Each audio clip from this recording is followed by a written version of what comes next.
All right, can we get started? I want Debbie to have as much time as possible. Thank you all for coming this afternoon. And we have the honor of welcoming Dean Debbie Ellington from the Teen Division. And Dean Ellington is also a practicing artist, as we all know.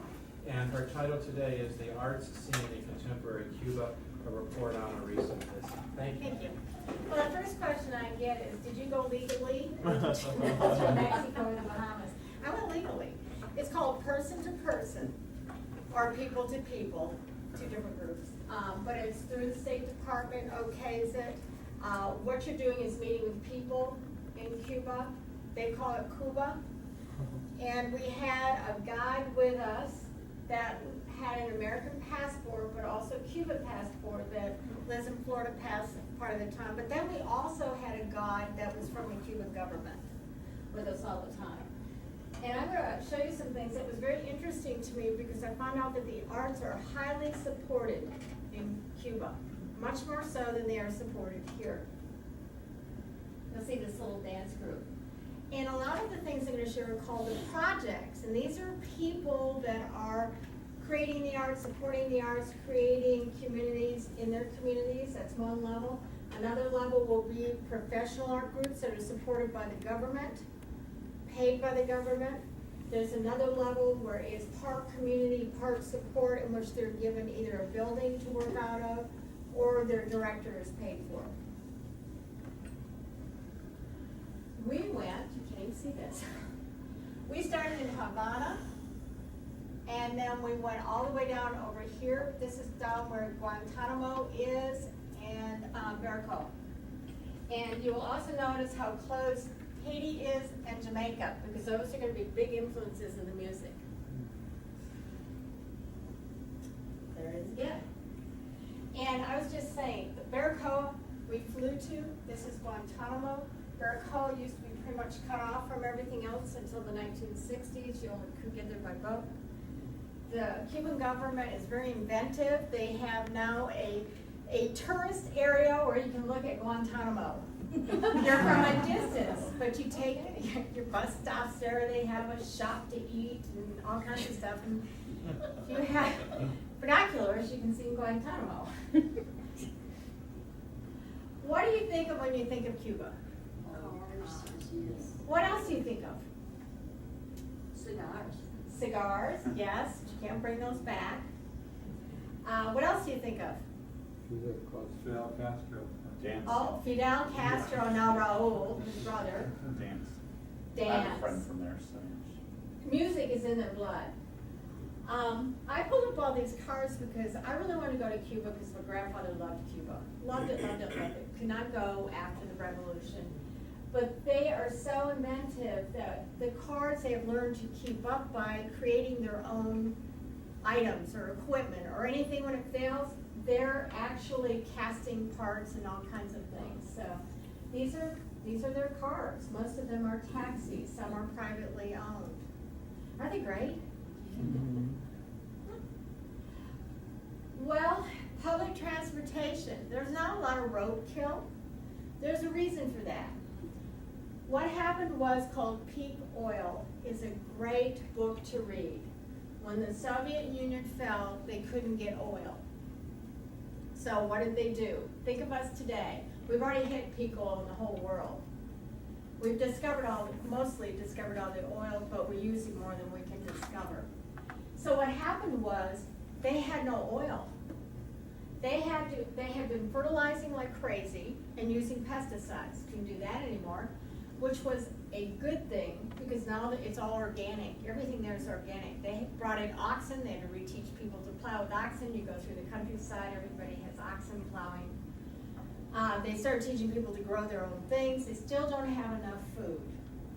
But the interesting thing is they took old trucks. That's a bus. There are benches inside. People climb in the back, and that's the transportation they have.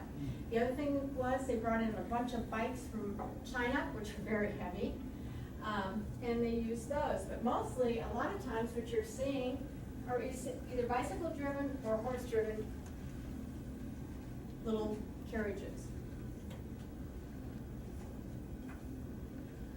Havana. This is Old Havana, and that's what it looked like. But then the people again started thinking, okay, we need to reconstruct it, so how are we gonna do that? They created a school, partially run by the government, in which students apply to be in the restoration school, and that's who they are using to restore it. So that's what it looked like. They had built a parking garage under it. It was all falling apart. This is what it looks like today, but it's still under construction. This is, again, what the building looked like, then they redo it completely. It takes quite a while to do that, but they have learned this on their own. What I found very interesting, this lecture was given by a professor, was this is a monthly salary. These are called CACs. They have two systems on it. They have the Cuban money and they have CACs. CACs are what the Americans were using, because we used to use the dollar. There was a big blow up with one of the Bushes, and so they quit using the dollar, but they still needed to have a different money system. So they used the CAC. So they mainly earn $20 a month. Well, look how much a can of paint costs. So what has happened, and I think if you go there, you'll see it's like a grand old lady that is kind of decaying, which they're trying to get back, because Raul's changed things. Until last year, you cannot sell your house, any real estate. You could trade, you couldn't sell. Then people are in apartment buildings, but nobody really owns the buildings, so nobody wants to maintain the building. Well, they're trying to change that. There are no homeless people in Cuba. They have basic food, so they're not really, they're skinny. But they also may have 5 families to an apartment. When people were begging on the streets, they were begging for shampoo and soap, because it's a very expensive item that is imported. This is the lecture from, and I can give you that website. He talks all about the urbanization of Cuba. He does not want the embargo lifted, because he said he's afraid of too many elements coming into Cuba that would change it too much, but he's quite elderly. We want to have a lecture at the special interest, which is AKA our embassy without being a recognized embassy. And the lecture we had was, we need to lift the embargo, because we're even have an embargo on medical items. Okay, music. Well, when I play you the music, you're gonna see Spanish. Why Spanish? Why would that be an influence? They were a colony of Spain. Why African? Slaves for the sugar plantations. What I found so interesting is it's all the drumming. The reason we don't have drumming is because the slaves were not allowed to bring their musical instruments with them when the slaves were brought into the United States. They were in Cuba. So you're going to see a lot of their instruments. Haiti, so close, Jamaica. When I say the American, it's because of jazz. There was a huge influence of jazz. And when they influenced New Orleans jazz, you know how in New Orleans jazz they're blowing the whistle? It came from Cuba. New York salsa, West African, you know. This is the only female choral group in Cuba. The director is paid. They make money by performing. Everybody that's musical, including the street musicians, make money by selling CDs. They sell them for $10 each. I want you to hear them.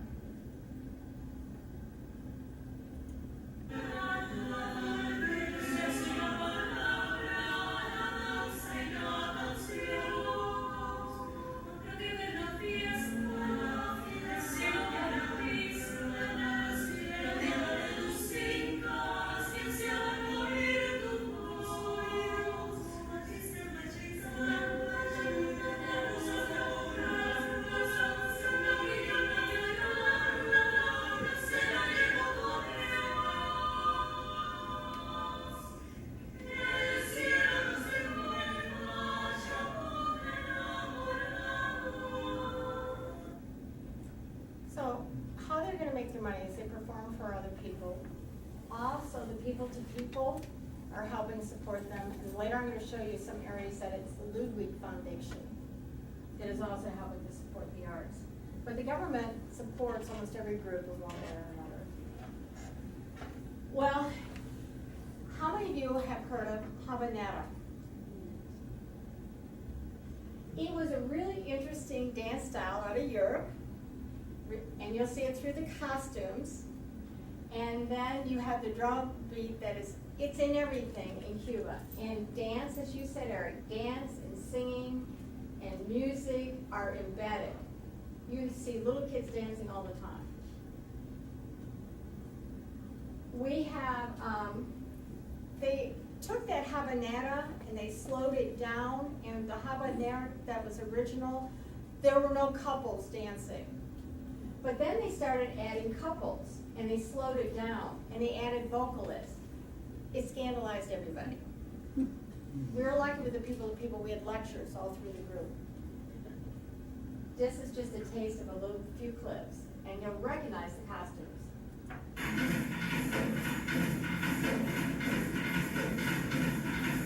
We don't have anything like this.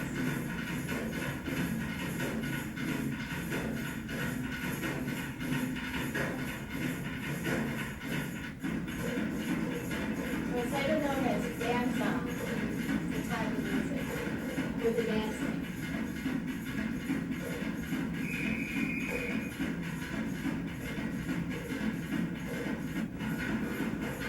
Does that remind anybody of anything? Mango.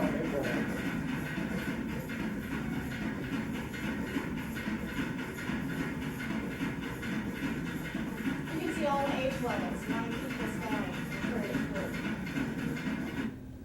So what was sponsored for this was the space.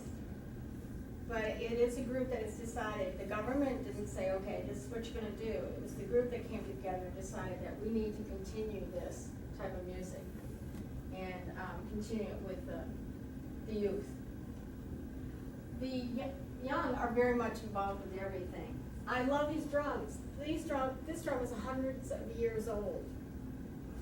It is, they think it probably originated with some of the slaves from the sugar plantations. And look at the pegging on it. Earl, do you love how it's tuned? Oh, yeah. And this is really interesting. And then there are the singers off to the side, which you didn't get to see. And they also earn money by going out and performing at different festivals and things. Sun. Who's ever heard of Sun? Aki? What is Sun? Well, it came from Nangon, which came from the black. That was pretty good. No, I defer to you, Debbie. Well, it's kind of interesting because the religious chants that they were bringing along with the drums kind of combined to get sung. Sun is going to be the one that just grows everything else out of itself. The rumba, the marimba, all of this. Santiago de Cuba and Guantanamo were really where these were evolving, especially in the mountain areas of Santiago de Cuba. And what they had, you saw some of the drums that were being used. Also, they had the trace guitar. Who knows what a trace guitar is? It's a guitar that has double strings next to each other. You know how we have single strings? They have two strings right next to each other. It's called a trace guitar. So these are street musicians. Everybody owns a license. That's how the government gets its money back. So if you are a street musician, if you're an artist, whatever you're doing, you have a license. They have a lot of shops there that sell, and there is a commercial area. What Raul shut down 6 weeks ago was that people were trying to sell blue jeans and things from the United States where Cuba makes its own. So Raul said, you're undercutting the Cuban government. So they closed those shops down, but they have shops for fingernail polish and shoes. They make shoes, all kinds of things. So what do you see them using here? What do they have as an instrument? Guitar. What are these called? Okay, marimba, what's this? Bongo drums, yay. What do you think that is? The two-string.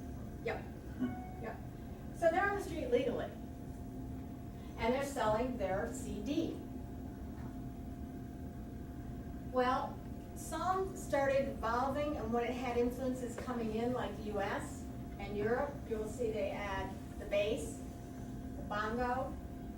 They started adding two singers, and they started adding what else? Maracas. And claves, the sticks. That's where it comes from. Kind of interesting, 1930s. How do you think the trumpet got there? Jazz. Exactly, jazz.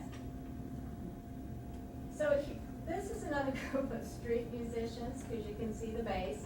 What interested me is we saw all these different museums and the basses, Earl, Akey, your hair would stand on end, because they had to repair their own basses. So the sounds were still beautiful, but the repair that they did on them, you're looking at them going, oh my gosh. And these were all retired individuals without music degrees. Most of them I'm showing you have music degrees. But they also were selling guitars they had made. How big you'll like that one? And again, they had what to be there? A license. I have a question. Do we have questions at the end of this? Or Yeah, please but you can ask questions? on the way through. How do they pay for the CDs? They have little recording studios that they book. Yeah. The CDs, from what, some of the CDs are better than others, because I thought I was giving donations every time I bought them. So a couple of them I had to throw away because they kept skipping, so I think they just took the original CD and just kept copying it. While others were, like the female vocalist group, their CD is beautiful. But I think because they probably did it professionally, and the government probably helped with that. Big bands. Who remembers Ricky Ricardo? What- And what did he have in his bands? What were the instruments? Maracas.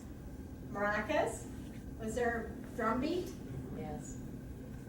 Bass? Brass? Yeah, so, because the US and Cuba is having a lot of influx going on at that point in time. People were traveling back and forth like crazy. So we added the trumpet, and then we get the mambo. Ricky Ricardo. The mambo added trumpet riffs, which I think either Earl or Akey can explain. What is that? Well, unlike a written out tune where you have a whole melody, it's just short little chunks of notes that are repeated and create rhythmic energy. And Yeah. it's the thing that drives the piece forward. And saxophones were added. Where do you think those came from? I don't know, but where do you think the saxophone came from? France? See? Thank you. I did not know that. Okay, there's your French influence, you guys. The sax came from there. Then they would have singers inject with deal-yo, deal-yo, deal-yo, which is say it, say it, say it while they're playing. Does that remind you of jazz? Where everything is spontaneous. Well, by then we have the 1960s, and yes, some of these groups do get to come to the U.S. occasionally. They get to go to Europe a lot easier than the U.S. They have to get permission to come, but the influences go back and forth. So in New York, you have jazz, song, rumba coming together. Jazz has always been a big tradition in Cuba. Originally, it was against the enemies of the revolution, so it was kind of embedded. So you have a lot of jazz clubs. I'm going to show you their newest musical form is really on the streets, schoolyards, parks. It's really the people's music. So you can go anywhere in Cuba for a jazz club. This is an interesting They're from, this is one of the main professors at the University in the music department. And he has put together a jazz group in which the musicians come and go, so he can train other musicians, and they do a lot of performing. But look at all the different instruments. What do you have?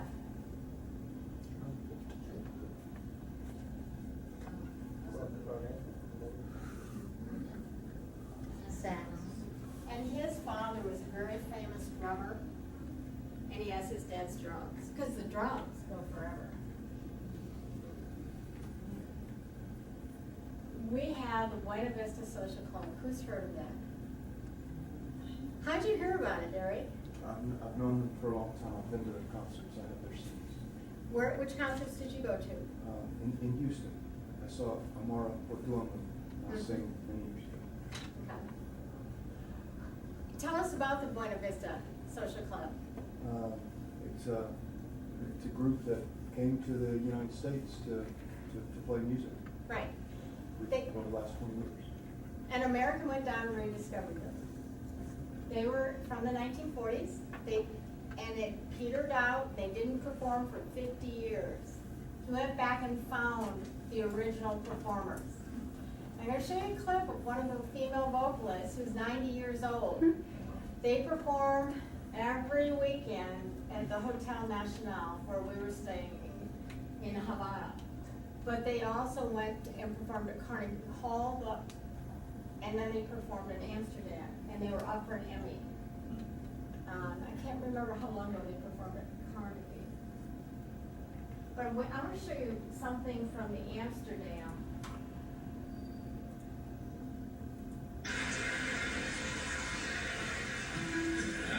Look how large it is.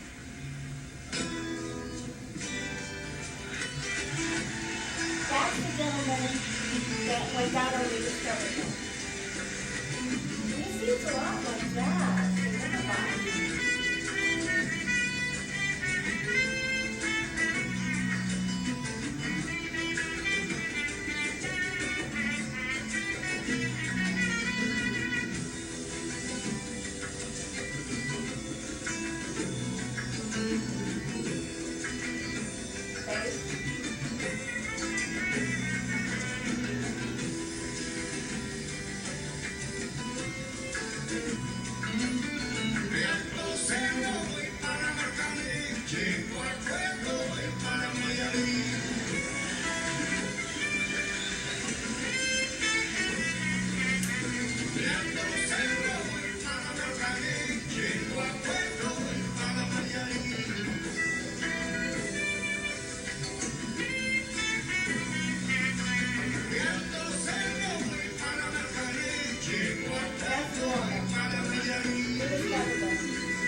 The dancers are the younger generation, and the band is starting to build for the younger generation. Do you happen to know what they're singing about? That one I do not. Does anybody? Well, according to the French subtitles, it's different lots. Okay, this is the 90-year-old singer, Amara. Did you get to see her? Yes. This was just like 2 weeks ago, so you're going to recognize her. I didn't have much, but.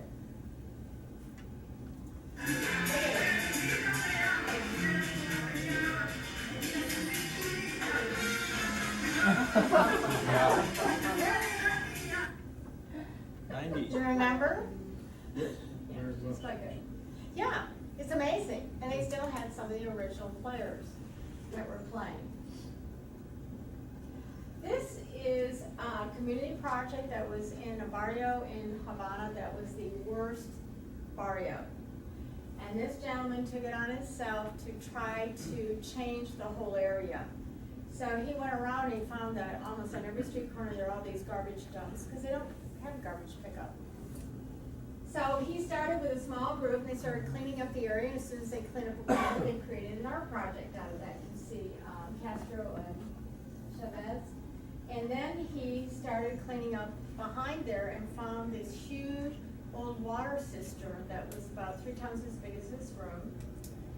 And because he started developing this project, the government gave him the land, but he had to clean out the cistern with the whole community, and they created a schoolroom out of that, a school for art. But it's also a school for music. It's where the kids come with their parents at night. It's where they come on weekends because they don't have the computer games. They don't have the TVs and all of that, which I thought was great until I was talking to someone else. Why do you think it's bad that they don't have technology, the kids? And I never thought about that. I thought it was great they didn't have I it. would think that they could be propaganda. That would be one. They can't keep up with world events. Right. They can't keep up with the technology of the world. So once they finally do open up, and when we went to the special interest group, they think the U.S. will probably wait until all the Castros die, although they seem to be long-lived. Very long-lived. But Raul's a lot better, but still, you know. And with Venezuela right now, there's a real problem again for the oil. So guess who's running in providing oil? Yes. Russia. Russia.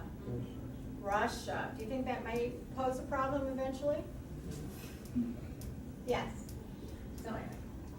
I'm going to play you, this is their musical group, and what I want you to do is see how many instruments you can pick up, and then we're going to look at this one,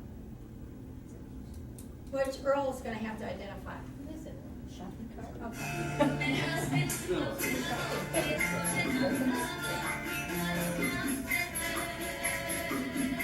You see six?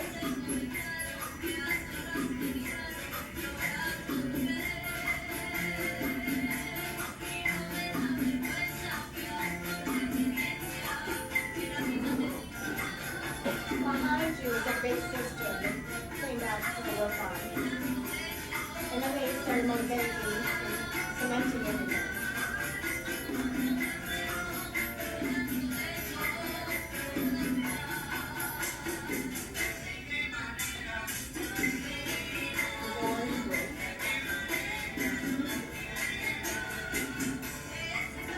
It sounds like singles.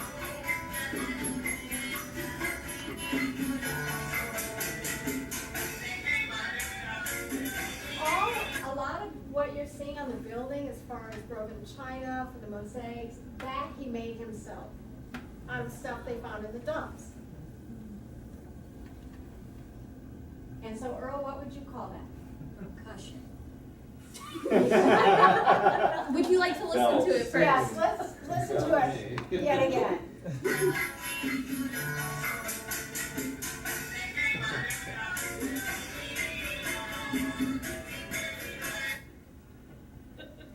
Person having a fit. Let's see. It's a little bit like a ride cymbal in jazz, kind of. Yeah, It's yeah. constant. And I remember a wonderful concert that Chris Chapman gave with this jazz group, in which they played on tar rims and, you know, pots and pans and anything that you could find anywhere.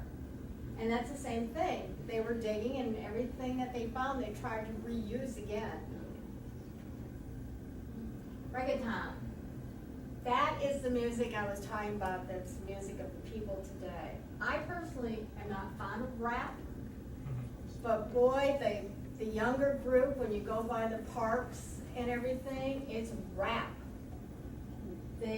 Which is kind of combined with hip hop and reggae, and they're all dancing around and rapping and singing, and they're rapping about Cuba and their life. And you would think it'd be very restrictive, but it's not. Although when I talked to the special interest person, they were telling us about it. Bush would like to rattle the chains of Castro. And so Bush occasionally did things like the special interest building. He put up a big ticker tape thing that was saying bad things about Castro. And so Castro built a bunch of flagpoles, right?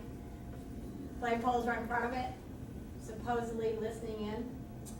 But the special interest person, who happened to be from the Coast Guard, told us when he first got there, and he grew up in Mexico, that they were teasing him. And they would find all the forks missing one day. The next day the forks were in some sort of closet. One day they said, gosh, I wish I had something, a watermelon something. 3 minutes later, there was a knock on the door. Well, not 3, but 20 minutes later, there was a knock on the door with a guy with the watermelon. So it was just kind of like tit for tat. But this is not what you're seeing in clubs or anything. Barcoa, this is a trained, he went to university, artist. There were 3 of them there. And they were working with children after school. They started a project, and the government gave them the building, but none of the supplies. And we brought down supplies, we brought down, aspirin, things like this. We brought down a ton of shampoo and soap. And they would have competitions with the kids, and then they would give them the art supplies. But what was interesting was the little boys were fascinated with cartoons. And so that's what they were all drawing. So they were there that day, and there was a whole other group in another room learning music. And these are some of their followers that they were doing. So that's the children's gallery. And again, the instructors are funded by the state, and the room is given. And then the instructors also create these murals all over Barcoa. And what do you see the theme being? Music. And what I found very interesting, because we could ask any questions we wanted, and then they would talk to us. They were kind of amazed, because they said, we don't have African Cubans. We don't have Latino Cubans. We have Cubans. We can't figure out why Americans label so many different people in their society. We couldn't explain it. This is a gentleman that gave us a few lectures. We went to governmental buildings, forts, and things. But this is an artist who was talking to us in a gallery. Now, this is a gallery professional artist.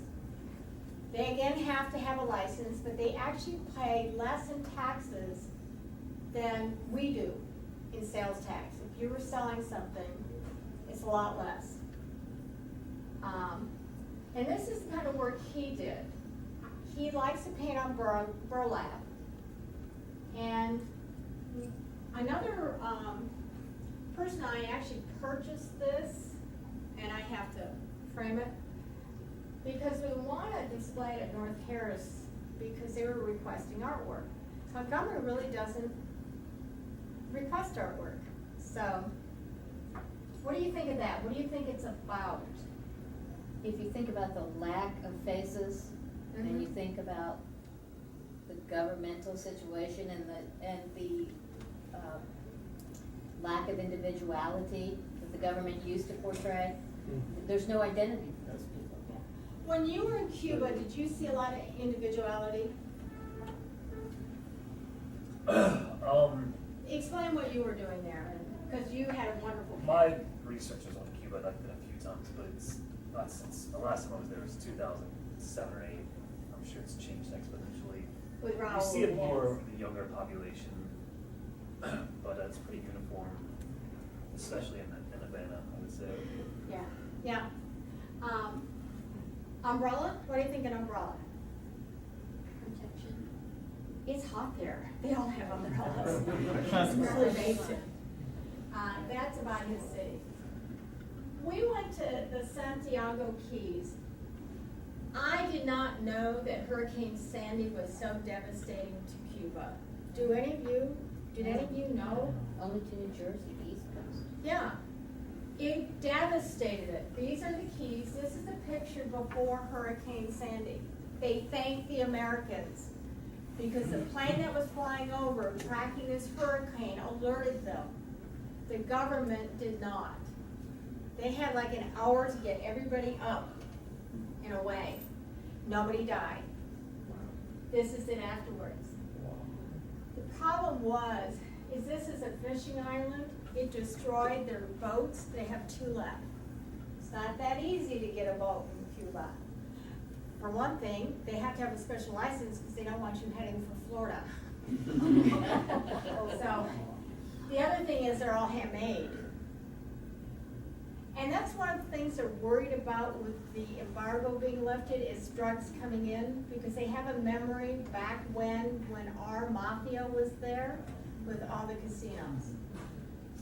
So this is a young gentleman, but he was the head of all the fishing groups organized. And he decided to start a children's group. And what he wanted to teach them was, number one, recycling. So all these little dolls I'm showing you are recycled plastic things that they have picked up. There's no trash in Cuba. The streets are so clean. And then they were making little dolls, because anytime their little group of kids goes visit another little group of kids, one of their cultural ways is that they exchange gifts. So they exchange the little dolls with each other. What do you think of that? I think it's great. You know, there was one member in our group, because it was educators across the United States from everywhere, from Los Angeles, Boston, Wisconsin. They said, "Oh, how sad." I said, "Why is it sad? How many of you as a kid played with stuff? You didn't have all these toys. You made stuff." Well, I remember as a kid getting a nice present and some really expensive present. I'd spend the whole day playing with the box.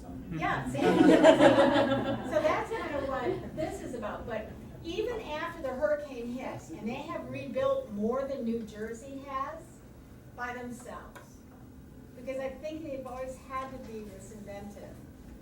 But to come out and start a kids group, so he's not really supported by the government because they meet in houses and things. This is a professional dance group that is totally separate from the government. It's private, which was the only private group I saw other than the art gallery. And they're trying to get here to the Joyce Theater in New York. Kelly, you can keep checking on it for me. And it was so interesting because one of their top dancers decided to work on this, and the Ludwig Foundation is actually helping support them. And this was a dance that they did, which was 24 hours a dog. And it was fascinating because the dog would be walking in the park, and finally got what was going on, drinking water, things like that. Their problem right now is getting the special interest group to pass the papers to get out of the country. This is a group that is totally supported by the government, and it's their ballet folklorico, and it combines African and the music of Cuba in Santiago. Tell me what you think. It's good and evil.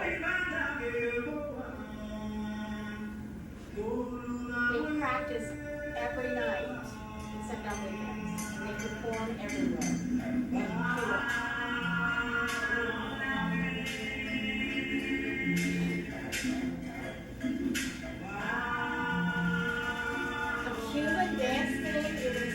shoulders. That's Cuba.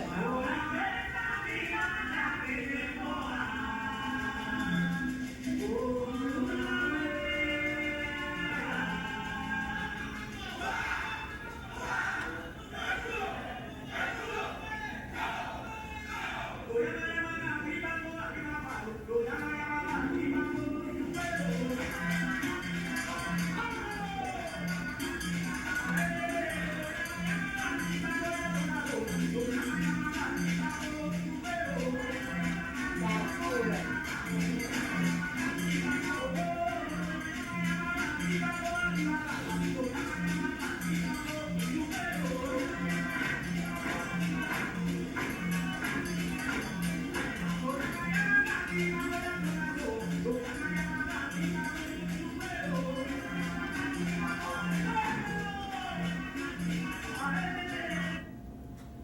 It was quite lengthy, but it was really well choreographed because they end up fighting with the sticks. It's good against evil. So what do you think? Can you tell the difference between a community dance group and one that is completely supported by the government and is really the face of the government?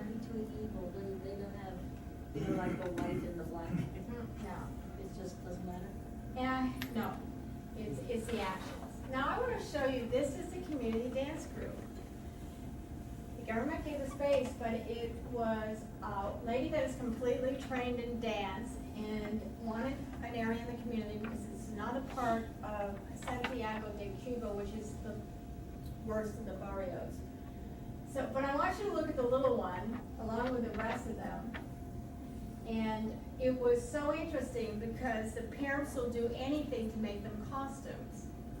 So they will do anything to make sure that they have a costume to dance in. Most of them are dancing in tennis shoes though because they don't have ballet shoes, things like that.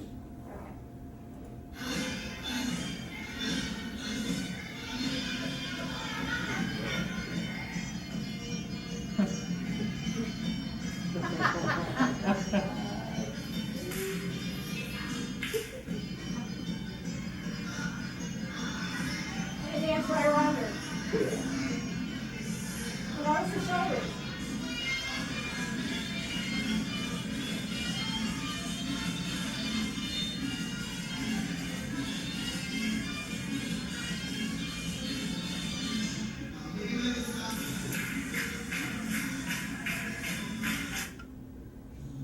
It was very interesting. I didn't get the picture in it, but the mural behind was done by other children and they brought in their old shoes. So part of the mural is a bunch of old shoes that are stuck on it. So what do you think of that?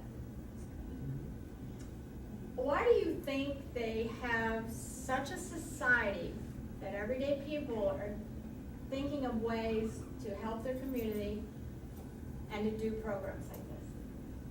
They don't have anything else, do they? No? They live in isolation. They need to pull together. They have to pull together, right? And they're not fast-paced like we are. They don't have email. It was amazing to go there, which I'm sure you found out. No credit cards, no Wi-Fi. Yeah, that's changing though. I mean, Yeah, they have with not the yet. iPhones that people from relatives are bringing in, you're starting to see this proliferation, especially on the streets with kids. Right. This is what's bringing in the individuality. I mean, they do Right, have the access. iPhones, yeah. Um, But we couldn't use them. It's a different system. But they are going to have internet next year, which I find interesting. They do get TV, but what TV are they watching? It's all state-sponsored programs. Yeah. Yeah. They have a state-sponsored The Voice, which is kind of interesting. Altogether, they don't have a bad life. I mean, they have good music, they use fresh air, they eat right food, they have the best sport. I mean, it's a good society that you want to be there, Do you know what their main sport is? They play volleyball. I know They're every- playing, it used to be baseball, and I've got a picture of Catherine playing baseball. What is it now? Football, soccer, AKA soccer, is the big thing. The other big thing are dominoes. Huge dominoes. Any questions? No? About, when employment, you said that there aren't homeless, is it close to 100% employed in some form, another government would make work jobs or whatever? Yes, and when we went to an elderly home, and we started talking to them about the revolution. Most of them were happy there was a revolution because they felt badly treated by the rich landowners who are now in Florida. And South Texas. And South Texas. But what they all complained about was it didn't matter if you did a good job or completed your job. You had a job. Yes, it was minimally paid, but you had a job. But they saw that competition is better, and they would welcome that, more competition, right? And less of a payroll type situation, which is good because that's what Raul is doing. He's letting people grow food and sell it now, which is amazing. And the shops, there are all kinds of things in the shops. We went into the government-sponsored shops. Were you ever in one of those? No, what I noticed in Havana, there was a real dearth of access to material goods, so you look on the street and everybody would be carrying the same one item. You look around, why is everybody carrying these sort of press pot coffees or Right. co-mangers, Right. co-racks? Yeah. It's because that's whatever they had access to that day. That day. And they rush to the market and buy that. Right. because they have money, they don't have a lot of, they Right. don't have a lot of, at least they did not have a lot of access to goods. Right. Um, And they still don't. That's why they were begging for shampoo. Did they have the dual system of money while you were there? It's a real problem. It is. Because you would, tourists particularly, you know, they get a lot of Germans, a lot of Canadians. Europeans, a lot of Canadians. So a lot of But you'll tip these, you know, the maids a couple dollars, equivalent of a couple dollars, and they end up making far more than doctors, cab drivers make far. Anybody, the problem is it creates not just a dual currency, it creates a dual class Right. system. So people that are working in the tourist industry are Exactly. making far more money than the doctors, teachers, and everybody else that don't have access to it. It creates real resentment among this class, the two kind of competing classes. I'm glad you brought that up, and that's still there. And it's almost like Cuba has created all these doctors as part of its economic system because they're sent to other countries like Venezuela, and they do not keep most of their salary. Most of their salary comes back to the Cuban government. But you're absolutely right. Anybody who's in the hotels, although the hotels have to hire who the Cuban government says to hire. And anybody in the tourist industry makes a lot of money. And now they're opening up private restaurants, which is kind of interesting in people's homes. But you're right, it's a huge thing. Teachers don't make much, doctors don't make much, even though every community has its own dentist and doctor. What other things did you notice? Well, you were talking about the employment rate. Everybody has a job in the Yeah. same sense that everybody has a house. Right, But, yeah, there's always a huge but, right? And so you'll have doctors that are working as cab drivers. yes, Or you'll also A have lot. people that are just, they say they have a job working construction, but they don't actually work. Right. Officially, they have a job. They'll try to sort of black market some goods. There's Right. a lot of theft in sort of that sense because you need access to these goods and not getting them. So there's rampant theft of cement, this kind of stuff that you'll see in the Right. black market everywhere you go. yeah, it's huge. That I think is why Raul was opening up some of this stuff. It But is. let's It's- see. It's probably, because what's happening, all these goods are coming in, I don't know if you saw the flight over, it's almost like a flying mall, how many goods people are coming over with TVs, DVD players, flat screen TVs. And if you have access to relatives abroad, Right. your life is radically different than if you don't. You start to see people have movie theaters inside their homes because they have a Right. flat screen TV and a Blu-ray player, DVD player, and they'll charge people to come in. Before they never had access to that, but then it's just limited to a certain few. Right. They shut those down right before we got there.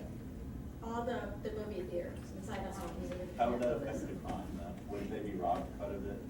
Crime is actually not a huge issue. not Especially, how Taking the I was goods is just okay, stealing cement? in terms of like, Yeah. you know, personal injury, that kind of, Right. So it's stealing, not it's violent. acknowledged, there's a black market. And they need the black market actually to exist get the Right. flow of goods. So they kind of turn a blind eye on that. Yeah, it just seems like if they know they've got a flat screen next door, someone's gonna go Yeah, rob it, it's but. not an issue. No. And it's interesting, because when we were visiting with the elderly, some of them were walking 3 miles to get to this place to play dominoes and things. But some were bragging, my relatives send me money, and the other ones don't get anything. It's a big difference. Or their relatives have forgotten them. So it's a status symbol if your relatives send you something. But it's still falling apart completely, and there's still a big difference. We noticed that. We had a doctor driving our cab. Now, why is the doctor driving a cab? What's the reason? They can't make enough money to live on. Tips. They're well educated, but they're at the bottom, because they're outside that tourist sector. So Right. they have to subsidize themselves quite a bit. Like teachers have to. Right. Yeah, highly educated, but can't do anything. I mean, that's the thing about you, the constant buzz there, right? So, I mean, the healthcare is there, but you don't have access to the best healthcare. No. It's Basic. free, and it's actually really good. I mean, Cuba has been, in terms of the arts too, like the Casa de las Americas. Right. It is the premier prize of Latin American literature. Their cultural and their educational systems are really, I would say, pronounced and quite phenomenal. But there's always that but at the end, Right. where these doctors are being sent abroad. Their growing is being sent abroad, for even reserved just to, I mean, the Cuban coffee. They don't even grow their own. They don't even, the coffee that they make there, they export. Everything's exported. Everything's expert, including the doctors. But that's true of a lot of third world countries. The best that they produce goes out of the country and they keep the worst food out. I thought it was, please go ahead. You were saying that the arts have been influenced by French and jazz and African culture. Can you say that one is been dominant over the other one? Because what I see from the dancing is very heavily influenced by African dance. That's cause. Is that true in case of music and other stuff too? Yeah, because that's where Havana started, Okay. and then grew into song, and then got the influences of jazz from here and all that. That's why you hear heavy drumming, and you see how they dance. They exaggerate. They move their shoulders. All the dance groups we saw had that shoulder motion. But you're right. It's the big bass of the African because of the drums and the rhythms. I thought it was particularly interesting the point you made about slaves were allowed to bring drums into Cuba, but not into Right. the States. Is there an explanation for that? I have no idea, unless it was religious or something. It was thought that the slaves could communicate with one another using drums, and so that they were See, there you confiscated. go. So that in order to avoid conspiracies and mutinies. So in Cuba, they could have the sticks, the gourds, which they have in Africa, and the drums. And then they started bringing in European instruments. So it's heavily drumming. Very Did they different. communicate with the drums? Did No. they actually? Oh. Well, No, they did not. I don't know. They didn't in Cuba Probably not. anyway. They were just dancing. And they were freer in Cuba. They chanted and didn't have Well, I think this quite maybe as much. connects with a point you made, William, and you remember about you distinguish between Catholic-oriented slavery Mhm. in Cuba and Anglo-Protestant-oriented slavery in the States. And I'm wondering if the emphasis on music in the Catholic tradition and the suspicion of music in the arts in the Puritan tradition helps explain them. It's interesting. I think it's probably more closely connected to the fact that you get the kind of second, third generation of America, right? They're kind of being acculturated in terms of these American slaves. Where in Cuba, there's a constant flow of African influences. So they're not sort of being whitewashed, is not the right word, but this sort of mix is not there where they become African Americans. Here you're maintaining a much stronger African influence. And they actually did communicate by drums, the slave communities on these large plantations. Oh, really? We were There's told scholars they that did. have traced this back, most of the Aponte Rebellion, the La Escalera, 1844, these all all start in large sugar plantations, and they're commuting back and forth with the drums. And you don't get that in America. I don't think it's a religious thing. I just don't think you have, you get more on the eastern coast, some of the more sort of cosmopolitan cities, New Orleans and Savannah, you do have more of an African influence remaining there in the American state communities, but not in sort of in the kind of frontiers of Mississippi and Alabama, the continent. Again, I don't have a great answer for that why. Interesting, when we had the lecture, they said, oh no, they didn't communicate. It's because I need to send that. It's because they are particularly, I mean, there are thousands died in these rebellions, and it's a Right. particularly hot button issue with them. Okay, that's why they wouldn't say anything. Yeah, there's some things they wouldn't talk about. Oh, racism is really problematic. You were talking about they Yes. don't refer themselves. Right. This is what historians call the myth of racial democracy. I don't mean to hijack this. Oh, no, I'm interested because you've got to understand, you were there more than I have been there, and I'm sure we got a particular picture. The race thing is a real problem because they claim that they have, and this comes back from Marti saying, we are racist, we're not white, we're not black, we are Cuban. Right. And anything that's said after that is anti-Cuban, is anti-patriotic. And so by saying that we don't have a race issue, that if you sort of say, well, I am disenfranchised, I'm marginalized, I'm black, then all of a sudden you're anti-Cuban and you're unpatriotic and you're seen as sort of treasonous to the greater fatherland. And what they've done effectively, what the historians looked at said, you've actually taken away any sort of voice by saying that well, it's all perfect, we're all, there's no white or black. So that was always the issue, to kind of denying them this platform by saying, no, it doesn't exist, race is not a problem, when it's clearly there. And this is one of the things that Castro came in, they were saying this when they still had all white beach clubs. They still had their de facto Jim Crow system. Right. And Castro came out and just wiped all that out and got rid of essentially what was a color line. The interesting thing though is Raul's daughter, who's the only one that has been in the politics, has really promoted gay equality. Yeah, I mean, Raul, I like. But I mean, everybody speculates is why she is such a voice when none of Castro's kids you ever see or hear of, none of the rest of Raul's. Well, I mean, that was just, there was a real lack of toleration for that sort of, what was perceived as dissent in terms of immoral sexuality, which comes partly from the Catholic tradition. I mean, you saw Castro, the repression of anything of that, any type of people that are outside that scope. But yeah, she's really opened the doors. Pushing Raul far to the left than he wants to be. Yes, but hopefully he. I mean, the environment, they're adding more parks. She's at the forefront of this, opening up more parkland, I think giving more back to the arts. I think she's a driving force. She's a huge driving force. What do you think of the embargo? Oh, I think it's terrible. I do too. I think it's anachronistic. I think it's retrograde. I think it's a black eye on America. I think It is, and we keep absolute doing it. abomination. I mean, I could go on. It's a horrible idea. We are punishing people that have no connection to this Cold War. We are free to, sorry, I'm getting politicized in this argument. We trade with anybody and everyone except for Cuba. Right. We are, like you said, we are preventing medical devices, needed medical devices. Right, medicine. Medicine, and yet we'll open up for, we'll treat. Yeah, because everywhere we want, we don't like your government, but we like you. So, that's interesting. I love hearing your viewpoint because obviously, as I just said, we got kind of sort of. I think the big tell, though, you said actually at the special interest, if there's somebody inside the special interest saying that to you, that they're de-emphasizing that. Because I can't imagine that that's a party line inside the special interest, but I guess they're being okay to say that we do not support this policy inside. Oh, he was very vehement. Yeah. Very vehement about, no, you need to go back and get this changed. This is terrible.